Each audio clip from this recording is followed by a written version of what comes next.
자, 우리 과학기술 4강 들어가도록 할게요. 자, 4강은 연료량에 대한 건데, 요거의 개념 우리가 살펴볼 건데, 이걸 좀 시대적으로 어떻게 이 단어가 등장을 했고, 그리고 이거에 대한 개념이 어떻게 정립이 되었는지, 이런 것들을 보는 게 이 지문에서의 키 포인트라고 봐주시면 돼요. 그래서 일단은 연료량이라는 거, 이게 이제 키워드고, 이러한 개념이 시대에 걸치면서 여러 학자들에 의해서 어떻게 정립이 되었는지 그걸 보는 거라고 봐주시면 돼요. 근데 조금 우리가 잘 모르는 내용들이니까 용어나 이런 게 조금 생소하고 되게 어렵게 다가오긴 하거든, 선생님 개인적으로. 그래서 여러분들도 최대한 잘 봐주시고요. 좀 모르는 것들은 이렇게 좀 옆에다가 필기도 좀 하시면서 그리고 지문에 좀 집중해서 보도록 할게요. 그래서 일단은 전반적인 내용을 좀 정리하는 부분을 먼저 확인을 할게. 연량 개념에 대한 사람들의 인식 변화. 그래서 18세기가 되기 전에는 열소론, 온도와 열량을 같은 걸로 치부를 했습니다. 그래서 물체가 포함하는 열수의 양이다. 그래서 온도가 같은 모든 물체의 열량을 같다라고 본 거야. 이게 이제 열소론이에요. 그리고 18세기 초반에는 파레나이트라고 해서 수은과 물을 혼합하는 실험을 통해서 연료량의 개념을 도입을 했습니다. 근데 여기서 주의해야 되는 거는 연료량의 개념을 도입한 거지 연료량이라는 단어 자체를 직접 사용하지는 않았어요. 그건 이제 블랙 때부터예요. 그래서 연료량의 개념 정도를 도입을 했는데 같은 질량과 온도를 가져도 포함하고 있는 열은 다르다라는 걸 인식을 하게 됩니다. 그러면서 이제 비열이라는 단어를 사용을 했고요. 그 다음 18세기 중반에는 연료량이라는 개념뿐만이 아니라 단어 자체를 이제 사용을 했어요. 그래서 온도와 열량을 구분하기를 시작을 합니다. 그전에는 구분이 잘 안 됐잖아. 근데 이제 구분을 해줬다라는 거예요. 그래서 연료량은 물체가 지니는 열의 양이다. 이렇게 보고 있고, 현대에 대해서는 이제 이거를 다 세분화시켰죠. 온도는 물질을 구성하는 원자나 분자의 운동에너지의 정도고, 열은 그 에너지, 운동에너지 크기, 그 다음 연료량은 물질이 에너지를 보유할 수 있는 능력을 나타내는 물질의 성질, 그쵸? 그래서 온도 변화분의 열량, 이런 공식까지 우리가 확인해 볼 수가 있었습니다. 그러면 1문단 들어가기 전에 이거는 이제 이것도 맨 뒤에 문단에 나오는 내용 미리 한번 보여드리는 거예요. 자, 1문단부터 보면 추운 겨울날 아침에 해가 떠서 날씨가 따뜻해지기 시작하면 아스팔트는 비슷한 온도의 연못물에 비해 더 빠르게 올라갑니다. 온도가. 그쵸? 이것은 아스팔트와 연못물에 물론 온도는 비슷할지 모르겠지만 연료량이 다르기 때문에 지금 물에 비해 더 빠르게 온도가 상승하는 걸 볼 수가 있어. 그치? 18세기만 해도 사람들은 온도와 열량의 개념을 잘 구분하지 못했습니다. 그쵸? 당시의 사람들은 어떤 물체의 온도가 높다는 것은 질량이 없는 입자들인 열소가 그 물질에 많이 함유되어 있음을 의미하며 온도계 눈금에 표시되는 온도는 그 물체에 포함되어 있는 열소의 양, 즉 열량으로 간주를 했다라는 거야. 그러니까 온도는 즉 열량과 뭐 같다 이런 식으로 봤다라는 거예요. 그래서 연료량의 개념이 존재하지 않았던 시대의 열소론에 의하면, 그러니까 이제 거의 이제 뭐 18세기 이전이라고 봐주시면 돼요. 열소론에 의하면 동일한 질량을 가진 모든 종류의 물체의 온도가 같으면 물체들이 가지고 있는 열량도 같게 봤어요. 그래서 다시 정리해보면 열소론이라는 건 온도 자체가 열량이라고 봤고, 동일 질량의 온도가 같은 모든 물체의 연료량을 같게 본 겁니다. 즉 동일 질량의 온도가 같은 모든 물체의 연료량은 같다고 간주한 셈이다. 그러나 물체의 온도가 몇 도라는 것과 그 물체가 가지고 있는 열량은 원래 다른 거죠. 그쵸? 즉 서로 다른 물질로 이루어진 두 개의 물체는 같은 온도라도 두 물체가 가지는 열량, 즉 에너지의 양은 서로 다르게 된다. 왜냐하면 두 물체의 연료량이 다르기 때문이다. 그래서 비슷한 단어들 같지만 열량, 연료량, 온도 얘네들을 구분해줄 필요가 있다라는 그 필요성을 이 마지막에 제시를 해주고 있는 거예요. 그쵸? 그래서 1문단은 물체의 온도와 물체가 가지고 있는 열량의 차이. 근데 보시다시피 18세기 이전에는 열소론이라고 해서 온도와 열량을 따로 구분짓지는 않았다라는 걸 볼 수가 있겠습니다. 자, 그러면은 뒤에 이 문단으로 한번 넘어가 보도록 할게요. 그러면 열용량의 개념은 여러 과학자들에 의하여 정립이 되는데 그중 18세기 초에 파레나이트라는 사람이 열용량의 개념을 도입했어요. 근데 이거 착각하시면 안 되는 게 열용량의 용어를 사용한 게 아니라 개념 정도만 도입을 했고 용어 사용은 그 이유 부분 블랙이 이제 얘기한 것부터가 나타나는 거예요. 그래서 파레나이트는 수은과 물을 온도가 다른 물에 각각 혼합하는 실험을 합니다. 수은과 물을 온도가 다른 물에 각각 혼합을 합니다. 그쵸? 네. 그는 질량과 온도가 동일한 뜨거운 수은과 뜨거운 물을 각각 차가운 물에 넣었을 때 뜨거운 물을 넣은 경우가 뜨거운 수은을 넣은 경우보다 혼합물의 온도가 더 올라가는 것을 발견을 한 거야. 그러면 그럼 어떻게 된 일이지? 즉 같은 질량과 온도에서 물이 수은보다 많은 열을 포함하고 있다는 사실을 알 수 있었고 이로부터 물의 열용량이 수은보다 크다는 걸 밝혀냈습니다. 그 얘기는 무슨 얘기냐면 같은 질량과 온도를 갖고 있다고 하더라도 그 포함하고 있는 열은 다를 수 있다는 걸 이 물과 수은의 실험을 통해서 확인을 했다라는 얘기인 거야. 그쵸? 그래서 방금 실험한 내용을 보면 같은 질량과 온도에서 혼합물의 온도를 상승시킨 건 무엇일까? 뜨거운 수은보다 뜨거운 물이 이제 그 온도를 상승시켰다라고 볼 수 있는데, 그러니까 뜨거운 물이 더 온도가 이제 혼합물의 온도가 더 올라가는 걸 발견을 했는데 열용량이라는 거는 이제 결국은 수은보다는 물이 이제 더 열용량이 크다라는 거를 알게 된 거죠. 그래서 이거는 개념만 도입을 한 거지 용어 자체는 열용량이라는 용어를 사용하진 않았었습니다. 그 당시 과학자들에게 물은 가장 익숙한 물질이었기 때문에 어떤 물질의 온도를 올릴 때 필요한 열량을 같은 양의 물을 같은 온도로 올리는 데 필요한 열량과 비교하여 나타낸 거예요. 그래서 이제 비열이라는 용어가 사용되기 시작했다라고 합니다. 그쵸? 비열은 각주에도 나와 있지만 물의 1g의 정도를 1도씨 올리는데 드는 열량과 물의 1g의 온도를 1도씨 올리는데 드는 열량과의 비율, 즉 어떤 물질과 물의 열용량 그 비율을 뜻하는 거예요. 그걸 비열이라고 합니다. 이제 같은 온도로 올릴 때 필요한 열량, 그쵸?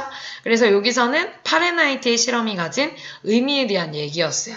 그러면 파레나이트는 뭘 했다고 그랬지? 열용량의 개념을 처음으로 도입한 사람입니다. 물론 용어 자체를 사용한 건 아니지만 이 수은과 물로서 실험을 하면서 사실상 같은 질량과 온도를 가져도 포함하고 있는 열이 다를 수 있다라는 것을 인식을 했어요. 그쵸? 자, 3문단 가볼게. 열용량이라는 용어는 이제 16세기 중엽 시기 표시하셔야 되겠죠. 블랙이라는 사람에 의해 처음으로 사용이 되었습니다. 그러니까 개념은 이제 앞에서 그 파린 모시갱이 그 사람이 이제 도입은 했지만 용어 자체는 블랙 때 사용이 됩니다. 그는 온도가 같은 물체라도 서로 다른 양의 열을 지니고 있다는 사실을 알았고, 그쵸? 온도와 열량을 구별하여 사용하기 시작을 합니다. 물체가 지니는 열의 양을 표현하기 위하여 열용량이라는 용어를 사용하였고요. 이것은 열이라는 것을 어떤 양을 가진 물질로 간주하는 열소론에 기반을 한 거래요. 그래서 열소론이라는 거는 우리가 그 앞전에 아까 18세기 되기 전에 열소론 기억하세요? 온도와 열량을 같다라고 본 거. 그쵸? 그래서 열이라는 것을 어떤 양을 가진 물질로 간주하는 열소론에 기반한 것이었다. 그 이후에 물체의 온도는 물체를 구성하는 원자나 분자의 운동 에너지의 정도를 나타내고 물체가 지닌 열은 그 에너지의 크기라는 사실이 밝혀지면서 이건 이제 현대에 들어서 그 이후라고 했으니까 18세기 이후겠죠? 그쵸? 중엽 이후겠죠, 적어도. 그래서 그 에너지 크기라는 사실이 밝혀지면서 열소론에 근거하여 열의 양을 의미하는 열용량이라는 용어는 문제가 있다는 것이 밝혀지고 오늘날까지 이 용어 열용량은 그대로 사용되고 있다. 그래서 여기서는 열소론이라는 거는 열량은 물질의 온도가 같다라고 본 거고 열소론에 기반한 열용량의 개념은 물체의 온도는 물체를 구성하는 원자 혹은 분자의 운동 에너지의 크기와 같다. 물체가 지닌 열의 양과 같다라고 봤다라는 겁니다. 그쵸? 그 이후에 이제 개념들이라는 거예요. 그래서 열소론에 입각한 열용량의 개념입니다. 4문단. 열용량은 물질이 에너지를 보유할 수 있는 능력을 나타내는 물질의 성질로서 어떤 물질 한 몰의 열용량은 물질마다 그 값이 다르다라고 이야기를 합니다. 어떤 물질 1몰의 열량 Q가 전달되어 물질의 온도 변화, 이거 뭐라고 읽어야 돼? 그냥 온도 변화라고 읽을게요. 이 기호가 발생했을 때 그 물질의 몰 열용량은 Q를 몰로, 그러니까 한마디로 열량을 온도 변화로 나눈 값으로 정의할 수 있대. 이렇게 우리가 기호 처리할 수 있겠네요. 이로부터 어떤 물질에 열이 가해졌을 때 그 물질의 온도 변화는 몰 열용량에 당연히 반비례한다는 것을 알 수가 있다. 그쵸? 반비례 요 기호를 보면, 지금 이 식을 보면 물질의 열이 전달되는 과정은 등적 과정과 등압 과정으로 나눌 수 있대요. 그쵸? 물질의 열이 전달되는 과정은 등적과 등압 과정으로 나뉘는데, 그럼 얘네 둘에 대한 설명을 해줍니다. 동일한 양의 기체가 피스톤과 실린더로 구성된 공간에 갇혀 있고 그 외부로부터 기체에 열을 가하는 두 가지 경우를 생각해 보자. 하나는 피스톤을 고정시켜 기체의 부피를 일정하게 유지하는 거. 이게 등적 과정이에요. 지금 이 분홍색으로 색칠한 건. 다른 하나는 피스톤이 자유롭게 움직여서 기체의 압력을 일정하게 유지하는 거. 얘를 등압 과정이라고 합니다. 그쵸? 등적 과정은 부피를 일정하게, 등압 과정은 압력을 일정하게. 기체에 열이 전달되면 등적 과정에서는 부피가 일정한 상태에서 갇혀있는 기체의 압력이 증가하면서, 아까 부피를 일정하게 유지한다고 그랬죠? 그래서 기체의 압력이 증가하면 온도 또한 증가를 합니다. 반면에 등압 과정은 아까 기체의 압력을 일정하게 유지한다고 했죠? 이건 유지가 되지만 그 부피가 증가하면서 온도가 올라가게 된대요. 그쵸? 그래서 여러분들 이 등적과 등압을 구분할 수 있어야 돼. 본문에 어차피 정보가 제시되어 있으니까. 이때 등적 과정이 등압 과정에서보다 온도가 더 높이 올라간대요. 누가 더 높이 간대? 등적 과정이 말이죠. 그쵸? 자, 따라서 두 경우의 몰 연료량은 서로 다르게 정의가 되며 각각을 등적 연료량, 등압 연료량이라고 지칭을 한다. 그러니까 한마디로 지금 보시다시피 얘는 기체 압력을 일정하게 유지하는 과정이었어. 등압은. 등적은 기체의 부피를 일정하게 유지하는 과정이었습니다. 근데 어쨌든 결과적인 부분에서는 이제 온도가 올라가는데 누가 더 올라간대요? 등적이 더 올라가더래요. 그래서 서로 다르게 정의를 하면 등적 연료량, 등압 연료량이라고 칭할 수 있는데, 지금 보시다시피 등적은 부피가 일정, 등압은 압력이 일정.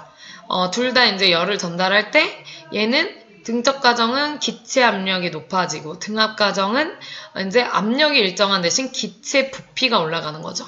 그쵸? 그럼으로써 이제 온도가 올라가는데 결과적으로는 누구의 온도가 더 높아진다고요? 등적이야. 그래서 등적 연료량과 등압 연료량 각각 다르게 이제 지칭을 할 수 있다. 여기까지가 몰 연료량의 정의 및 등적 연료량과 등압 연료량에 대한 얘기였어요. 그쵸? 그래서 요거 4문단 내용 확인했습니다. 5문단. 어떤 개의 내부 에너지란 분자의 운동에너지와 화학결합에 의한 에너지뿐만이 아니라 분자 간 상호작용에 의한 잠재 에너지 등 이런 모든 에너지의 총합을 이제 내부 에너지라고 볼 수가 있어요. 내부 에너지의 절대적인 값은 알 수가 없습니다. 우리가 관심을 갖는 것은 내부 에너지의 변화량이어야 돼요. 그쵸? 절대값은 모르더라도 이것이 변화하는 양. 이러한 내부 에너지의 변화량은 두 가지 온도 변화와 몰 연용량 값을 이용해서 쉽게 구할 수가 있다. 그쵸? 등적 과정의 경우에는 열이 전달되면서 전달된 열에 상응하는 내부 에너지가 증가하게 되는 것이므로 등적 연료량은 내부 에너지 변화를 온도 변화로 나눈 값이래. 그쵸? 이렇게 볼 수가 있겠죠. 식을 체크해 주시면 될 것 같습니다. 반면에 등압 과정에서는 들어온 열 에너지에 의해서 내부 에너지가 증가하지만 기체가 팽창하면서 용기의 부피도 늘어나게 되는데 이러한 과정에서 사용되는 에너지를 팽창일이라고 해. 팽창하니까 팽창일. 이런 경우 내부 에너지와 팽창일의 두 에너지의 합을 엔탈피라고 하는 겁니다. 그쵸? 엔탈피. 어디서 많이 들어보신 것 같죠? 따라서 등압 과정에서의 열용량의 의미는 온도 변화에 따른 엔탈피의 변화량이라고 할 수가 있다라고 얘기를 했습니다. 그쵸? 왜냐면 지금 등압 과정에서 들어온 열 에너지에 의해서 내부 에너지가 증가하지만 기체가 팽창하면서 용기의 부피도 늘어나게 되는데 이러한 과정에서 쓰이는 에너지가 팽창이 1이라고 했죠. 그럼 팽창이 1이라는 거 등압 과정에서 일어나는 애잖아. 그쵸? 그리고 이러한 경우에 내부 에너지와 이 팽창일이 합해진 그 에너지의 양을 엔탈피라고 하는 거잖아. 그럼 따라서 등압 과정에서의 열용량의 의미는 온도 변화에 따른 엔탈피의 변화량이라고 볼 수가 있겠죠? 이 엔탈피는 결국 등압 과정에서 이제 이렇게 얻을 수 있는 에너지의 합인 거잖아. 그치? 내부 에너지와 마찬가지로 엔탈피의 절대적인 양은 알 수 없습니다. 아까 내부 에너지는 절대량을 알 수 없다라고 우리가 앞에서 이야기를 했죠. 그쵸? 이것도 이거 식으로 나타내면 이겁니다. 그래서 내부 에너지와 마찬가지로 엔탈피의 절대적인 양은 알 수 없지만 온도 변화와 몰 연료량 값을 이용하여 쉽게 엔탈피 변화량을 추산해낼 수 있다라고 얘기를 했어요. 그쵸? 요거는 이제 아까 앞에서 여기서 이 얘기 했잖아. 내부 에너지의 변화량은 이 두 가지 값을 이용해서 구할 수 있다라고 했는데 이 등적 과정인 경우에는 등적 연료량은 내부 에너지 변화를 온도 변화로 나눈 값이라고 했고 등압 과정 같은 경우는 뭐라고 그랬어요? 이 팽창일과 내부 에너지의 합 엔탈피. 그래서 이 엔탈피의 변화량으로서 등압 과정에서 열용량을 나타낼 수 있다라고 했기 때문에 결국은 그쵸? 여기서 엔탈피의 절대적인 양은 알 수 없지만 엔탈피와 연관성이 있는 등압 과정에서의 연료량, 즉 온도 변화 몰 연료량 값을 이용하여 쉽게 엔탈피 변화량을 추산해낼 수 있다라고 얘기를 했어요. 그래서 이 몰 연료량 값은 등압 연료량이라고 볼 수 있지. 왜냐면 등압 과정과 연관성이 있는 애니까. 그쵸? 여기서 이제 엔탈피의 변화량을 이 추산할 때의 이 몰용량 값은 결국 등압 과정에서 일어나는 애랑 연관성이 있는 거죠.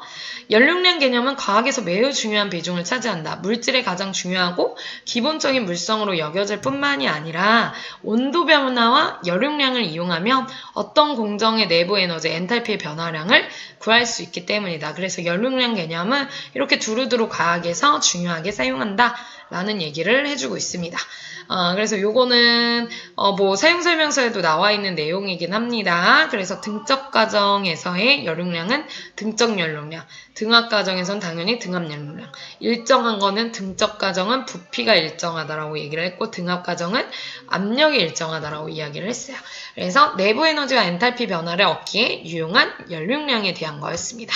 자, 여기까지 주제가 열용량의 의미와 그러니까 과학에서 중요한 비중을 차지한다. 그러니까 앞에서는 이 열용량의 개념, 그리고 그 용어가 어떻게 쓰이게 됐는지 그게 나타나 있고 맨 뒤에는 의의가 나와 있어요. 정리해보면 앞에 내용 그대로 정리한 겁니다. 그래서 이 뒤에 현대로 갈수록 이런 공식 나오는 것들이 조금 어렵기는 한데 여러분들이 일단은 열량 개념에 대한 인식 변화가 이렇게 있었고 얘는 이제 시대적으로 어떻게 개념이 변화됐는지 이 특징을 묻는 것들 나올 수 있겠고요. 그리고 뒤쪽에 가면은 이제 아까 얘기했던 이 엔탈피가 뭐고 그 다음 등압 연료량 어떻게 구하고 이런 공식들 있잖아. 이런 것들을 조금 정리하는 게 필요합니다. 그래서 마지막에 연절달 과정이 어떤지 열에너지가 사용되는 곳이 어딘지 특히 등압 연료량은 엔탈피를 증가시키는 데 사용되고 등적 연료량은 내부 에너지를 증가시키는 데 사용이 되고 이 계산법은 아까 이야기를 했었습니다. 그쵸? 우리가 아까 공식으로 나타낸 것들을 이제 내부 에너지 변화량 구하는 공식으로 엔탈피 변화량 구하는 공식으로 했을 때 이렇게 우리가 다시 셈할 수 있다라는 거예요. 그래서 여러분들 이것도 잘 정리를 해놓으세요. 이거 사용설명서에 있는 내용이긴 하지만 또 여러분들이 적어보시면서 이해되는 부분들이 있을 테니까 자, 이렇게 해서 우리 4강까지 맞춰보았어요. 여러분들 문제 바로 한번 풀어보시고 질문 있는 것들은 카톡으로 사진 찍어서 보내주시길 바랍니다. 오늘 너무 늦어서 미안해요. 내일 또 보도록 할게요. 안녕.